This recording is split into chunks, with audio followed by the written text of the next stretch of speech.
ndikamubvunza kuti naSabhuku miti yangu iyi zvikanzi miti haina basa ndoyo hurumende, bhabhudi waya yangu iyi zvikanzi haina basa hativerenge izvozvo, ko guwa raadzimai vangu zvikanzi harina basa.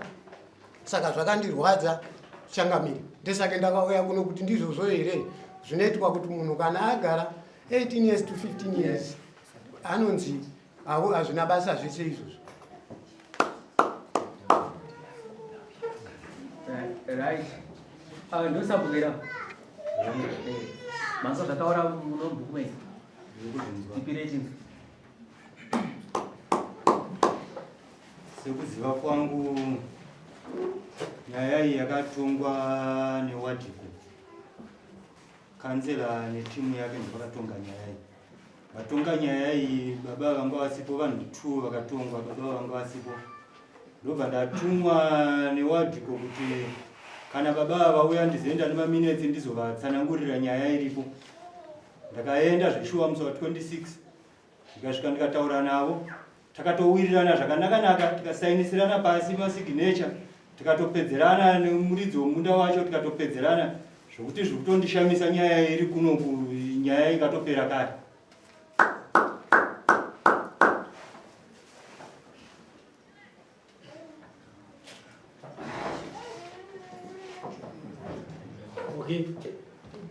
Pakuda kutongozivikanwa kuti pamuri kuti yakapera kare chijekesai pamakaitonga pacho kuti makaipedza muchiti kudii uye manga mati zvii zvaitika kuti muzosvika kuti muda kutora nzvimbo iyo mukupaka nhoroondo kashoma kukonesa dare kuti makaitonga muchiti kudii zvii zvaitika.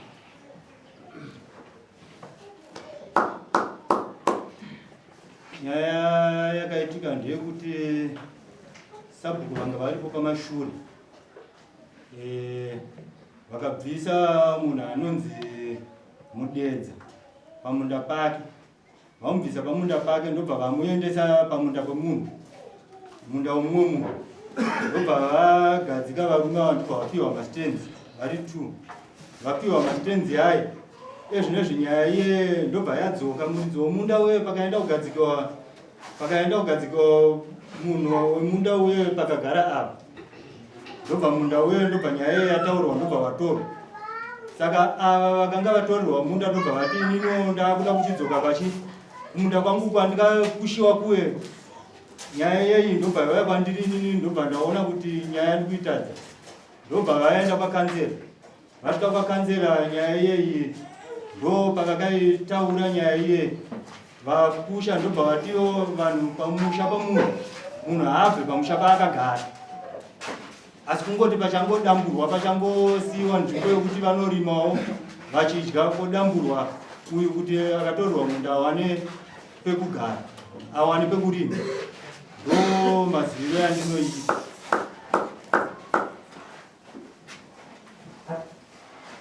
Right, vakuru muri kuti mimwe Sabhuku akanga aripo, handitika ndiye akafa apa. Akafa yaSabhuku Mpenyu Aripo ndawena. zvakanaka, akafa apa aripo ani Aripo ndawena. ya saka imi muri kuti mimi vakapiwa nzvimbo yakanga iri munda womumwe munhu naSabhuku. ndozvaitika. Akavabvisa kunzvimbo kwavo achivasa panzvimbo yemumwe munhu pamunda womumwe munhu. panguva yacho iyoyo, handika ndobva vabvumirana, ndizvo handika, ndobva vabvumirana handika, ndobva vazorarama ipapo makore ari papi, vari ipapo handika, maakuzotonga imimi ndopazoya nyaya iyi handika yemunhu uya akukema kuti ndoda nzvimbo yanyu, ndozvamutsanangura makorokota. Naedza kuvhuravhura ndifambe ino nyawa. Nhai baba ezvino imimi muri kugarepi? Inini ndiri panzvimbo ipapo. Aiwa zvakanaka. Handina kubuda ndiri panzvimbo mbesaka ndauya kuna mambo. Ezvi pano vanhu Ndinipo ipapo nemhuri kuti pamwe muda kutorerwa kuti makatama vakatouya, ndakatorovha basa vachinditi musafambi. Aiwa tinotenda. Aiwa zvamuri panzvimbo zvakanaka. Nhai yaSabhuku, saka imimi muri kutora nzvimbo pamusha povava, muri kuti chii kutaura itidzi asi kunyatsonzwisisa zvamuri kutaura. Nyaya iyi inini chaiye aina kutonga pavillage level. Aiwa. Pamusoro ichangamira. Dai zaisa kukonda yana suri. Regere baba kana tine watichazoda sekuti tichazopa mukana pari zvino vakubvunzwa Tata Sabhuku, village handindorenyu here? Hongu. Ndani ndimi ava mwana wenyu village? Hongu. Naika. Saka tinoda kubvunzana nemi. Avo hatinei nawo saka muri apa nhasi somuri dzomusha. Hongu. Tati muri kuti kudii pamusoro pomusha wababa taunyatsa utaurai zvakazara. Musha wababa musha hausi kutorwa. Ava vari kutogara pamba pavo. Pakanga pangonzi chete pango chekwa mamita ekuti ava vawane pokuita se pekurima. Avo vasisina munda vakatorwa munda. Vowanawo futi pokuita se pekurima. Saka padaro imimi makapaenzanisa sei? Nyaya ikangoenzaniswa sekudaro kuti ava vaifanirwa kuchekerwa pekurima pamba pavo varipo. Vadimuri wenzvimbo yavo yamakavapa. Inokuti kana dai panga pana Sabhuku ari kushure nanhasi ndimida Sabhuku aripo. Sabhuku achinje kana dai makatofa Sabhuku anogara aripo nokuti ndiwo ari dzomusha odzinza renyu. Saka nhasi uno muri kutaura kuti pavakapiwa ava ndopamakuda kudimbura here? Pakuda kudimburwa nokuti uyo akabva ipapo wacho akabviswa ipapo wacho haachisina kana pekurima. Sabhuku vakapa vasina tarimo ngavauya vatoni.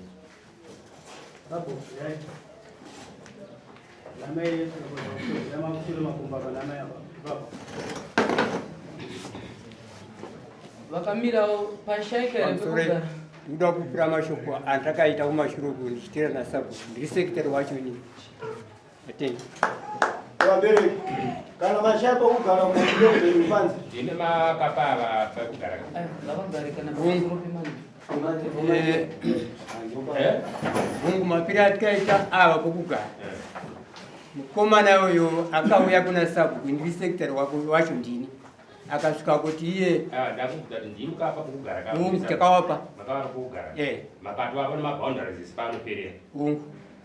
Makanga mukavapa period yekuti muchasvika period kuti apa uchapedzera pakati pakugara ipapo kudai. Kwete. Naika. Nhasi zvava sei baba kuti mara kuti mukuone nyika iwo akapiwa. Ndozvamukuita here mamastage vamwese. Nyaya ikaitika ndeyekuti ndozvamukuita here kune mamwe mastendi vamwe vese muchienda muchidimbura zvauya sei kuna ava.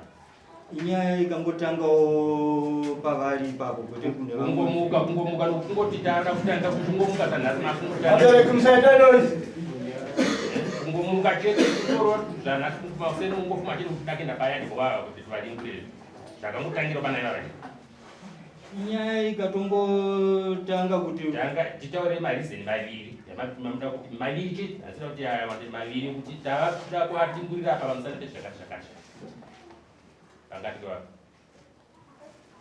reason ndeyekuti pavakagadzikwa pacho pamunda womunhu akabviswa ipapo ivavo vacho havachisina pokurima. vari makore mangani vari ipapo?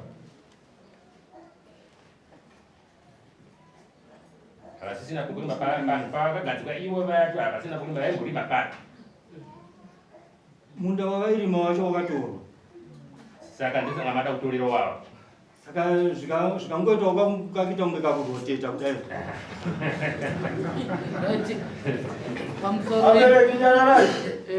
ndandoda kubvunza kuna Sabhuku.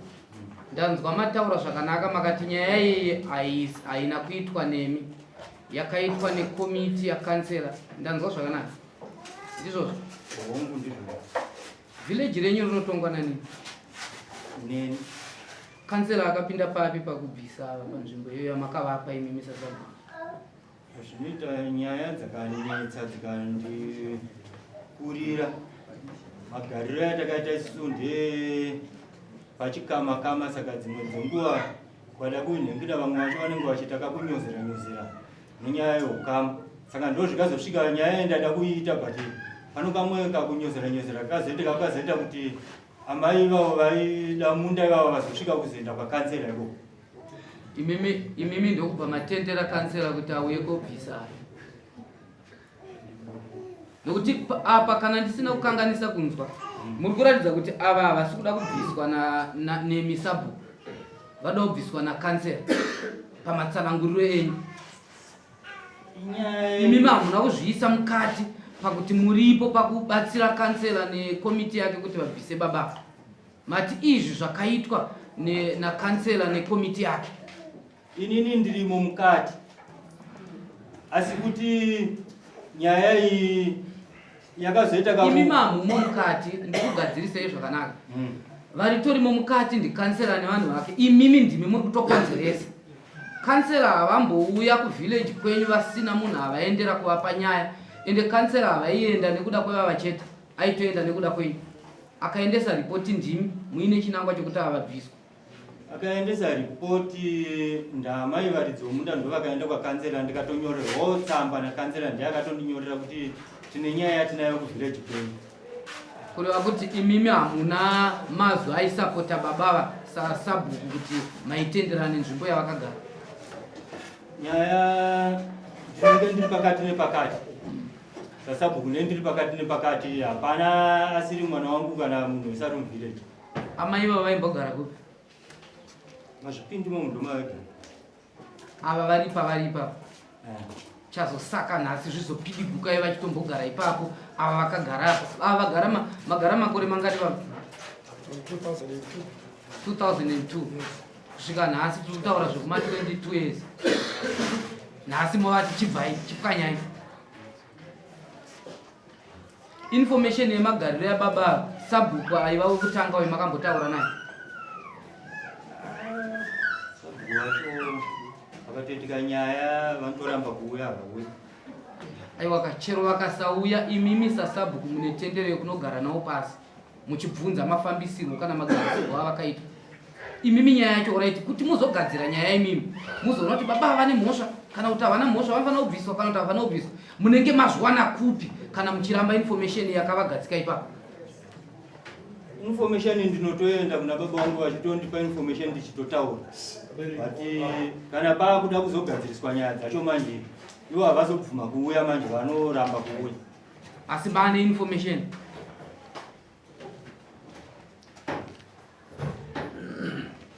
Ya saka kureva kuti nyaya yenyu Sabhuku haina kuita zvakanaka. Imimi hamufanirwi kuita zvekuudzirwa nakansela nekomiti yake youya yokuudzirai. Dai maitoti ndimakatsvaga vabatsiri. Zvino ava vakatoya kuda kubatsira kurwisa munhu wamakagadza imi saSabhuku, nokuti kana vakagadzwa nevakabva tinoti ndimi. Saka isi tiri kuti imimi musatsvage vanhu vanouya kukubatsirai kubvisa baba panzvimbo yamakavapa saSabhuku. Muri kuti kudi?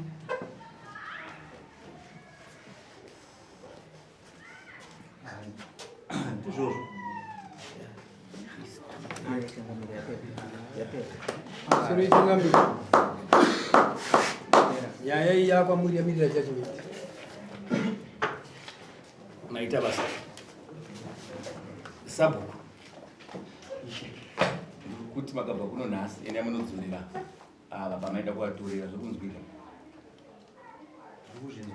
havana kwavanoenda. Tikuita matambudziko yauti munopa vanhu pekugara. Ndanzwa painzi pato neguva raatopo, asi ndimakamupa pane guva pane guva baba ravo 6 years. Vamwe vanenge vatita heroes yapo ipapo takunzi munenge abve ipapo.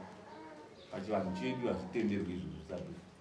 Kana pane pamwe pamunenge muchifungidzira kuti munogona munotsvaga kapamwe pekuti iye ari kushaya pekurima, mutsvagiri pamwe pamunomanikidzira kuti uyapo. Kwete kuti pamakagara vapupura zvakanaka nengisi kutaura Sabhuku kuti takatowirira takapa baba pekugara. Hapana kuzopiwa boundary kuti vacharima kana kuti 2 years 3 years, asi takangovapa kuti papavo. Nhasi unoti akunogara kuti musangano kuvabvisa. Titi imi madziso Sabhuku ndimuziso ramambo. Mune muchitionera kumatunhu. Kuti kana kuchinge waita dambudziko munotiudza. Ndine mwana ngasiya pekurima, hapana here pane madhundu rekurenda ndimupe kana mashaya pamwe pekumupa. Zviri kunzwika sabhuku. Siyai baba vagari panzvimbo pavo. Pamakavapa zvepamutemo. Zviri kunzwika. Mune chimwe chekutaura? Handina. Ndatenda sabhuku.